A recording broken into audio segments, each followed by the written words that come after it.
Guys, today we're going to talk about the unit rate as the constant of proportionality.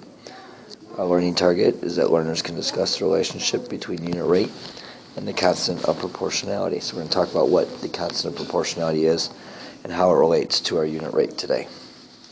I'm going to move on. Okay, we got a couple definitions.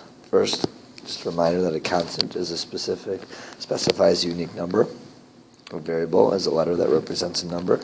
And our constant of proportionality, which we're going to represent with the variable k, is a proportional relationship. If a proportional relationship is described, so if we have a proportional relationship by the set of ordered pairs that satisfies the equation y equals kx, where k is a positive constant. So k has to be positive. That's something that we have to discuss or make sure of when we look at this. So basically, if we have a proportional relationship in our problem, okay, where k then becomes our constant of proportionality. So it's going to be very much related to unit rate as we work through these. Okay, if you need to pause, go ahead. Otherwise, I'm going to move on to the next section. All right, example 1. I'm not going to read that. You guys can read that to yourselves. The key part is he needs 96 cookies for each of the 3 students in 6th grade. His mother determined they can fit 36 cookies on 2 cookie sheets. So first I want to figure out the unit rate. To find the unit rate, I'm going to take 36 divided by 2.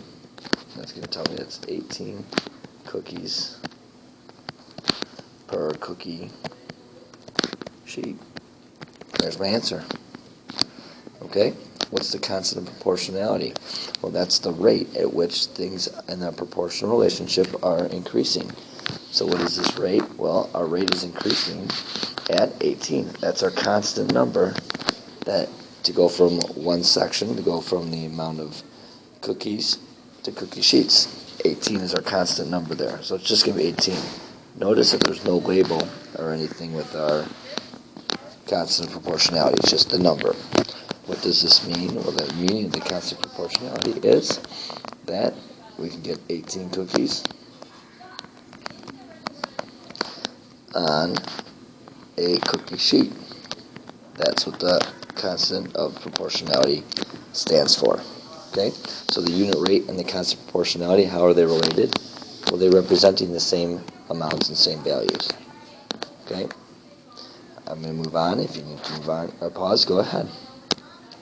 Okay, in example 2, we're going to have a crepe recipe that we're working with. So to make 20 crepes, we need a bunch of flour, milk, and 2 eggs.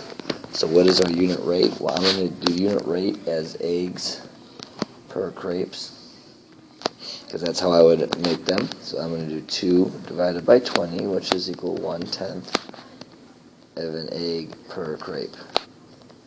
Okay, so we need 1/10 of an egg per crepe. What is the constant of proportionality? Well, that would be 1/10. Okay, that's our constant rate to go from eggs to crepes. That's 1/10. Okay?